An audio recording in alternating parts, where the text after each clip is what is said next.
What's up, everyone? This is Dale from Upstate Bets and DFS. We're bringing you guys a Prize Picks video for the NBA slate. We got a 10-game slate here. If you haven't checked out our Fire 5, if you're into DraftKings, go check that one out. We got a couple intriguing plays over there, a couple mid-range guys.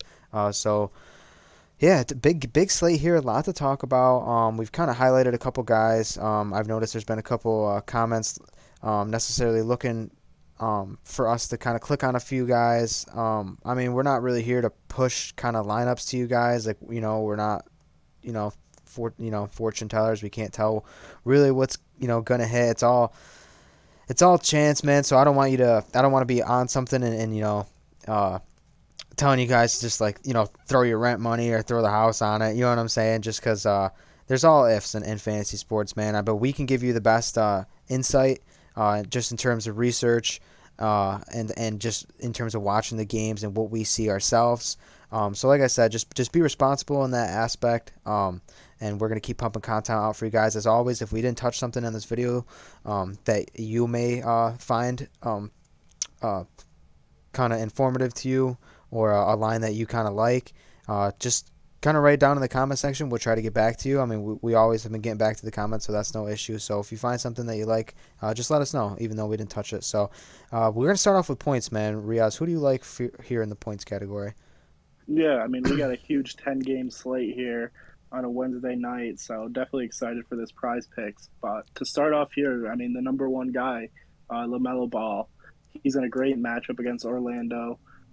Two really fast teams here that love to push the tempo the whole entire game, and we've seen Melo explode already this year. I think he's just in a great spot here. Honestly, I think this line's a little bit low, and just in my judgment, 19 and a half. He takes so many shots. His volume's incredible. This 19 and a half just seems way too low for me here in this matchup. Yeah, I like him there. Actually, someone just in that same game. I like Miles Bridges too over 19 and a half. I think this is going to be a lopsided victory for the Charlotte Hornets. I think they're a solid team this year. Definitely going to make a late playoff run. Maybe can escape the plan. Maybe they can find their way above the plan. But who knows, man? Who knows how this team's going to be? They play hard. Miles Bridges has taken a step forward this year, it looks like. So I'm just going to ride the hot hand, man. He's averaging more than what they have this line at. He's averaging 25 a game. So like I said, he didn't have a great shooting night. He shot 2 for 10 for 3 last game. But in this small sample size of 4 games, he's been smashing that every game. So I just love him over 19 and a half here. Yeah, to even go down a little bit lower in John Collins. I'm pretty sure we were on him the other night. Definitely on DraftKings, we were on him, and at 14 and a half, he's gotten there a bunch of times this year. It's great to see a guy who plays around the rim but can also go back and hit a couple threes. So that's the big upside here with John Collins is the fact that he can pull the trigger from deep. Pretty decent mid range game, and he'll always get those tip backs, a couple fast break dunks, and against the Pelicans, there's no Zion.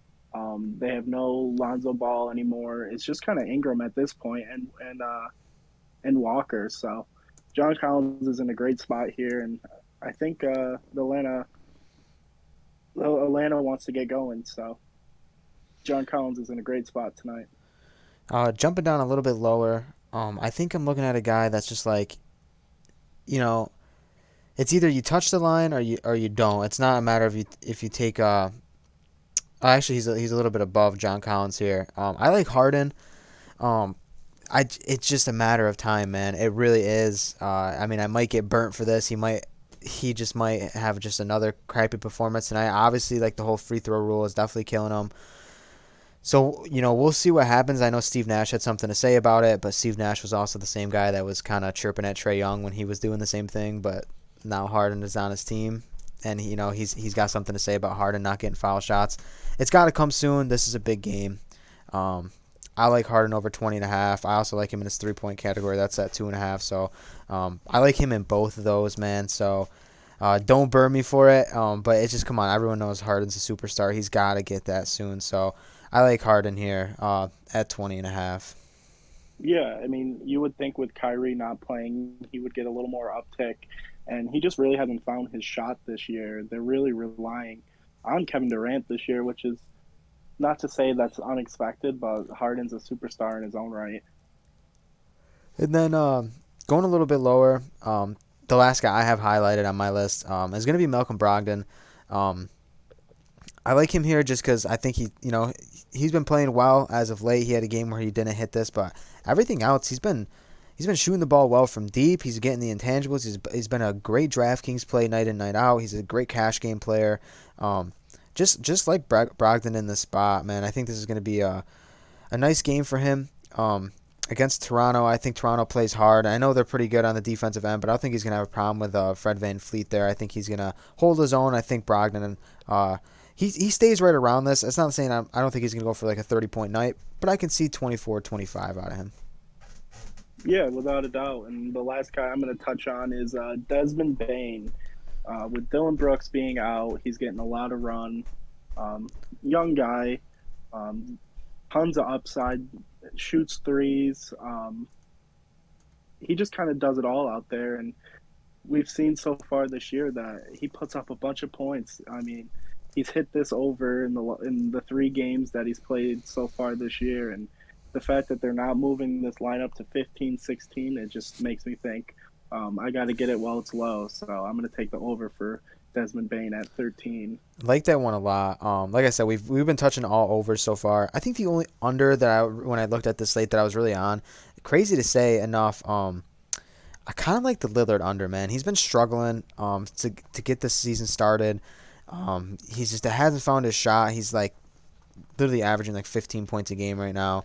Um, I don't know. I just think it's a tough matchup against Memphis. I want to say Pepper the under, but I really don't like him hitting that over though. So I can't say um, that I'm like definitely going to be all over that line. But in one of my plays, I'm definitely going to be taking Lillard under. So let me clear this out. We'll hop over to the rebounds category. Like I said, so many guys, so many people to talk about. I have two particular for rebounds that I'm on. Riaz might kind of be on the same guys here. The first guy that I like is in that Brooklyn game. Love Bam Adebayo going over 9.5. I think they're just going to need him here, especially I know Miami wants to win this game, and he's been smashing that every game so far this season. I think he's going to play a ton of minutes. Like I said, they're going to need him, and I don't know. He's just such a good player, such good on the defensive ball. He can make switches onto Kevin Durant, and he's just like I don't know. He's just in a great spot to get that rebound number. Yeah, and it's just the sole fact that he's just been smashing the rebounds every single game, and the fact that it's still not at 10, 11, 12 is just a spot you really got to take advantage of. Who do you like But here? yeah, I mean, there's a couple guys they moved the lines that I liked, but I'm gonna go back to John Collins.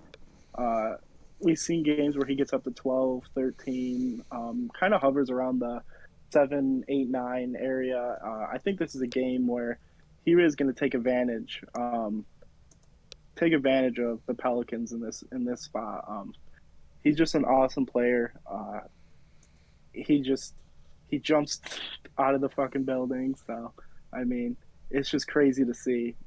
So John Collins over 8.5. The last guy here for me, particularly in the center spot, going pretty far down here. I like Jared Allen over 10. He was actually just at 10.5 before start of the video. He just dropped back down to 10.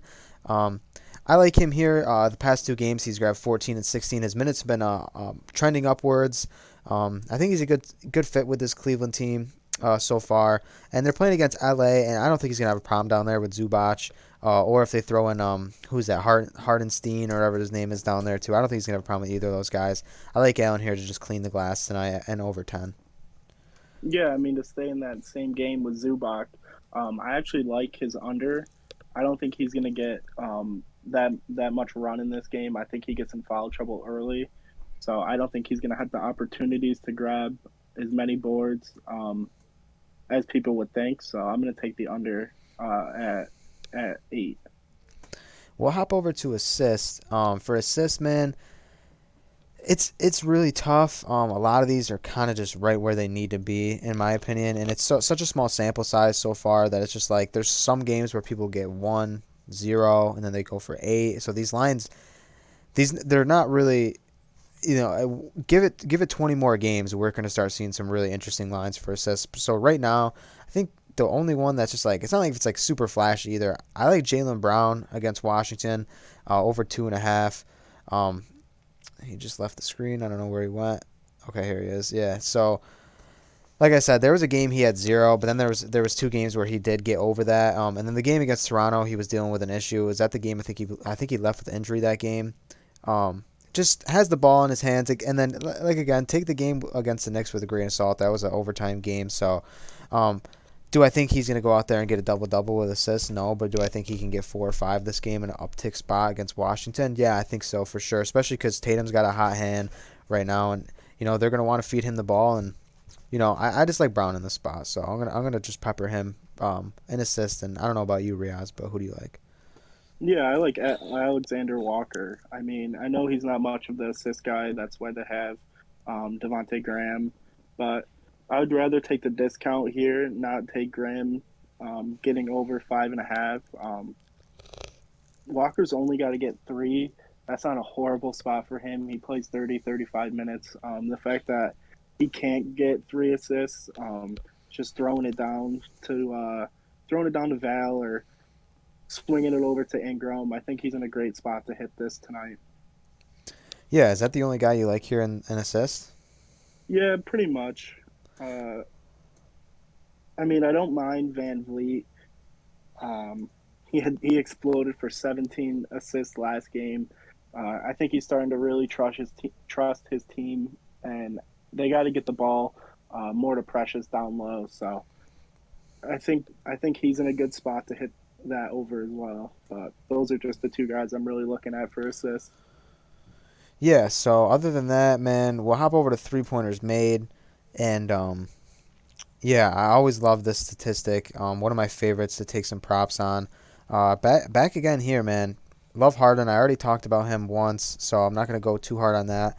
And I always pepper this Anthony Edwards line, and it's been doing me good all season, man. So let's hope he can keep that up. He shoots a ton of threes. I know there's not giving attempts right here. They're not showing you attempts here, but if you want to look at his attempts, I mean, he's shooting 10, 11. Sometimes he's shooting, at the shallow end, he's shooting 8. But I mean, he's gonna chuck out there, and this is a game against Milwaukee where they need his production, and he might. I mean, his point line's at 22.5 too. So I'm not saying I don't love that, but I kind of like the over on that as well. So 2.5 for 3 pointers made just seems shallow for me here, especially in a game where I like him a lot. So anyone for you, Riaz? Yeah, I got a couple I'm going to touch on. Um, Love Jimmy Butler. I know he does not shoot threes. This is kind of a sucker bet, but the fact that Jimmy Butler can't make 1 3 in the 30 minutes that he plays, I'm going to take a chance on it. And then Trey Young. I mean, he shoots like 10 threes a game.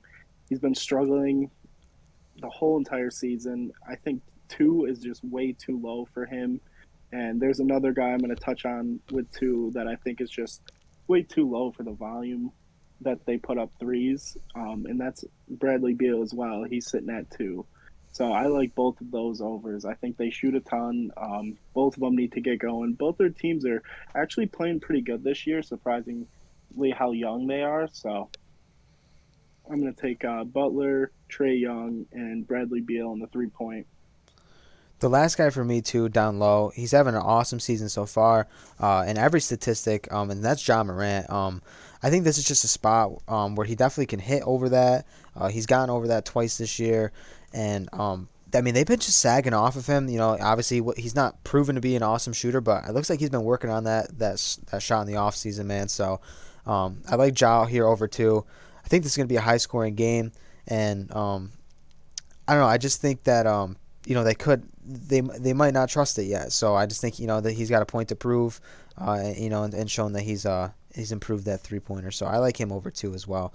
We'll hop over to fantasy score, and we apologize. This is a stat that goes overlooked by us.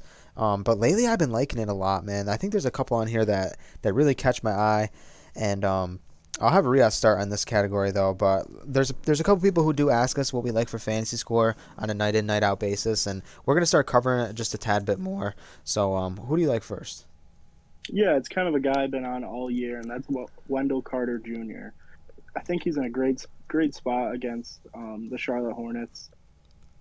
So 28 and a half, he smashed that a bunch of times this year. He's playing great. Him and Bamba down low. It's just awesome. So I'm definitely going to be on Carter Williams and daily fantasy and prize picks. Yeah, Carter Williams is in a good spot. I agree there. I think he has a chance to do really well against a Charlotte front court that leaves a lot to be desired. A guy that I'm on, I like Kyle Kuzma here. I know he's just like kind of like the meme king over on Twitter. But last game he struggled. He only played 27 minutes, but that was a blowout.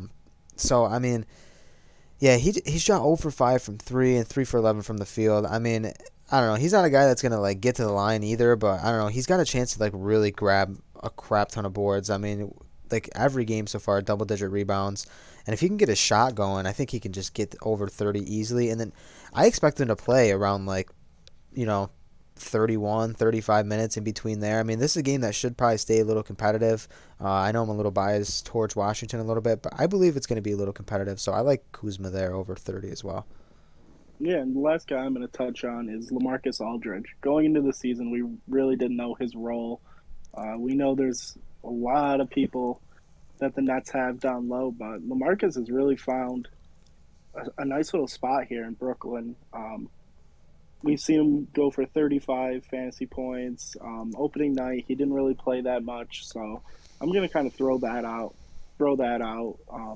But 21, we've seen he can score 21 just in points alone, and he's good to grab some boards and sprinkle in a little assist too. So I like that over 21. Yeah, I like him there too. Obviously, there's always the issue with the minutes, but I think they're going to need him tonight. It's not like I think that game's going to stay pretty competitive. So that's a spot where he's definitely good. And then the last guy I just talked about him is John Morant. I like him here over 41 and a half. He's been getting that every single game, and he's been having games where he's like literally exploding in the 60s. Um, just taking a huge leap scoring this year. Like I said, I like him over here, and I think he definitely should be higher. I thought this was going to be like 48, so get this while you can, man. I like Ja here, just because he's going to do a lot more for you than just score. So I think this is pretty shallow for him. Yeah, I'm right there with you with Morant. And then we didn't really talk no unders. Really in much, but on fantasy score, I don't know, man. It's just like I kind of like a lot of them. I know we only talked about a couple, but there's a lot here to talk about. Like I said, it's a huge slate. We can talk for 30, 45 minutes. But like I said, as always, write something down below if there's something that you see that you want to get, our opinion on that. We always like writing back to the comments, and also be responsible. Definitely don't just because we're always on something and we're hammering it. Just you know you can't predict some of these things, so let's just try to have fun with it. And we're liking Prize Picks so far. Like I said, I always say they're always our best videos. Our DK videos have been doing awesome too, so go check those out. And if you got anything to say, Riaz, go for it. Yeah, I mean, definitely write down in the comments. We love reaching out to you guys. So hope everyone has a good night and enjoy this huge 10 game slate.